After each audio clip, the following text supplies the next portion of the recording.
नमस्कार साथियों।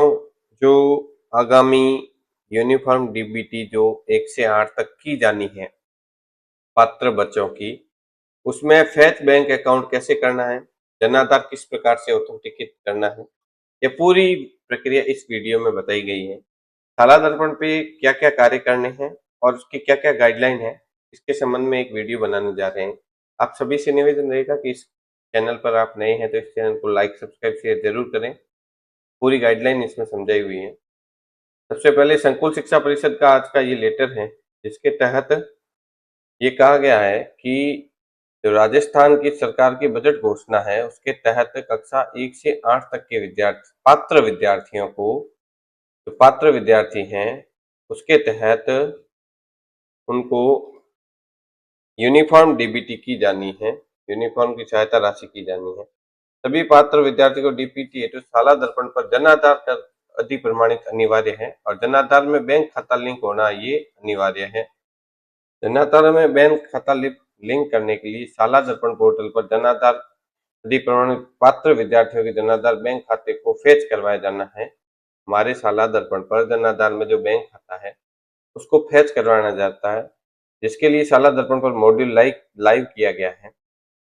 सभी को यह निर्देशित किया गया है कि संबंधित संस्था प्रदान और विद्यालयों से समन्वय स्थापित कर शाला दर्पण पोर्टल पर समस्त पात्र विद्यार्थियों का जन आधार लिंक बैंक खाते को 5 दिन में फेच करवाना सुनिश्चित करवानी है, ताकि भविष्य में जो डीबीटी की जानी है उसके तहत बैंक खाता फेच हो रखा हो तो डीबीटी आसानी से हो सके। साथ ही जो जन आधार से वंचित विद्यार्थी हैं, उनको उनके जनाधार बनवाने के लिए सक्षम अधिकारी से प्राप्त कर जो भी जनाधार बनाने की प्रक्रिया है उसके तहत जनाधार बनाना सुनिश्चित करवाना है। इसके साथ हमें शाला दर्पण का यूजर मैनुअल दिया गया है, जिसको भी हम देखेंगे। सबसे पहले जो छात्रवृत्ति डीबीटी 2026-27 है, इसकी क्या गाइडलाइन है।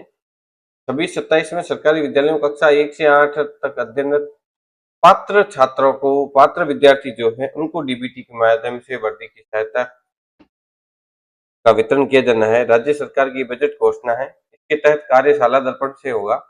सबसे पहले जन आधार अधि प्रमाणीकरण आवश्यक है, फिर बैंक खाता लिंकिंग और विवरण प्राप्ति, ये 3 प्रक्रिया है। इसके अंदर समय सीमा क्या रहेगी। मॉड्यूल लाइव होने के 5 दिनों के भीतर सभी पात्र बच्चों के बैंक विवरण प्राप्त करना अनिवार्य है। विलंब से डीबीटी प्रक्रिया प्रभावित होगी। सभी पात्र विद्यार्थी, पात्रों में क्या है, पिछले साल कुछ कंडीशन थी, SC ST पहले गर्ल्स सारी थी, SC ST BPL बॉयज थे।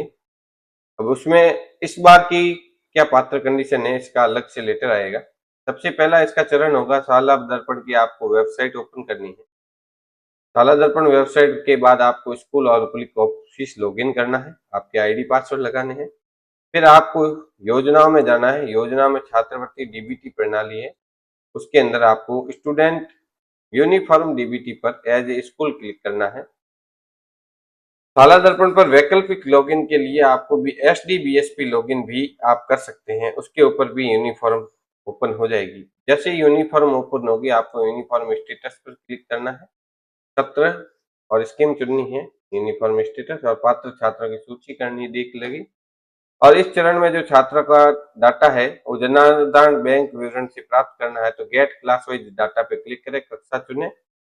यस डाटा पे क्लिक करने के बाद बैंक विवरण फेच करने के लिए चेक बॉक्स चुने और फेच पर क्लिक करें। स्वचालित फॉरवर्डिंग प्रक्रिया, इसमें ऑटो फॉरवर्ड होते हैं। जो भी हम करते हैं बच्चों के फेच विवरण, ये पीओ को ऑटो फॉरवर्ड होते हैं। अगर हमारा ग्रामीण विद्यालय पीओ को होंगे, शहरी है तो यूसीओ को, और संस्कृत स्कूल है तो उनके नोडल को वितरित होंगे। धन्यवाद। अब हम चलते हैं ऑनलाइन प्रोसेस की ओर। क्या ऑनलाइन प्रोसेस है यूनिफॉर्म डीबीटी 2026-27 का ऑनलाइन प्रोसेस क्या है। सबसे पहले आपको 2 तरीके से लॉगिन हो सकते हैं। पहले स्कूल ऑब्लिक ऑफिस लॉगिन से हो सकते हैं, तो आपकी स्कूल ID पासवर्ड कैप्चा लगा के लॉगिन हो जाए। यहाँ योजनाओं में ये है छात्रवृत्ति डीबीटी प्रणाली, इसमें यूनिफॉर्म डीबीटी पे आप क्लिक करोगे तो इस प्रकार से 26-27 सेशन खुलेगा।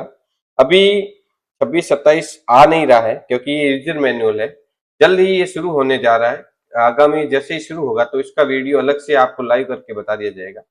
और दूसरा पोर्टल है SDBSP। SDBSP आप जैसे ही लॉगिन करोगे, यहाँ स्कूल के ID पासवर्ड लगाओगे तो आपको यहाँ अदर स्कीम पे क्लिक करना है। अदर स्कीम में जैसे आप 26-27 सेलेक्ट करोगे, या विद्यार्थी गणवेश करके सबमिट बटन पे क्लिक करोगे, तो इस प्रकार से इंटरफेस आपके सामने ओपन होगा। यहाँ आपको विद्यालय के नाम के नीचे यूनिफॉर्म डैशबोर्ड के नीचे यूनिफॉर्म स्टेटस दिखेगा, के ऊपर क्लिक करें। यहाँ बच्चों की सूची आएगी। अब बच्चों की सूची के पीछे लिखा होगा बैंक विवरण फैच करने के लिए, यहाँ चेकबॉक्स ऑल पे क्लिक करोगे तो यहाँ सारे आ जाएंगे। फैच बैंक विवरण पे क्लिक करें तो आपके लिखा हुआ आएगा student identification status update successfully. तो इसका बैंक विवरण फैच हो जाएगा और ये कलर चेंज हो जाएगा, ग्रीन हो जाएगा, इसके अंदर नीचे बैंक विवरण आ जाएगा। तो इस प्रकार से ये अपने संबंधित जो भी पीयू इश्यू या नोडल महोदय जो भी है उनको ऑटो फॉरवर्ड हो जाएगा।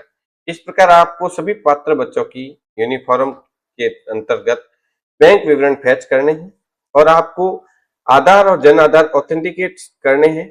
जन आधार के अंतर्गत जो भी पात्र बच्चे हैं उनके अगर बकाया है तो अपने संबंधित जो भी सक्षम अधिकारी उनसे बात कर जन आधार बनाना सुनिश्चित करें। दूसरा, उक्त प्रक्रिया द्वारा आप डीबीटी 2026-27 में पात्र बच्चों की डिटेल्स को फैच कर उसको अग्रेषित कर सकते हैं। ये यूजर मैनुअल के हिसाब से बताया था, अभी 2026-27 सेशन नहीं आ रहा है, तो आगामी 1-2 दिन में ये शुरू हो जाएगा। तो आपको सारे बैंक अकाउंट फैच करके आपको पीयूष महोदय तक अग्रेषित करवाने हैं। अगर किसी का जन आधार में नहीं है बैंक अकाउंट, तो आप उनसे संबंधित से बात करें और उसका फैच करवाना सुनिश्चित कराएं। धन्यवाद साथी, आपको मेरी जानकारी पसंद आई हो तो चैनल को लाइक सब्सक्राइब शेयर जरूर करें। हेमंत कुमार, साला दर्पण एक्सपर्ट, ग्राम पंचायत बालेरा।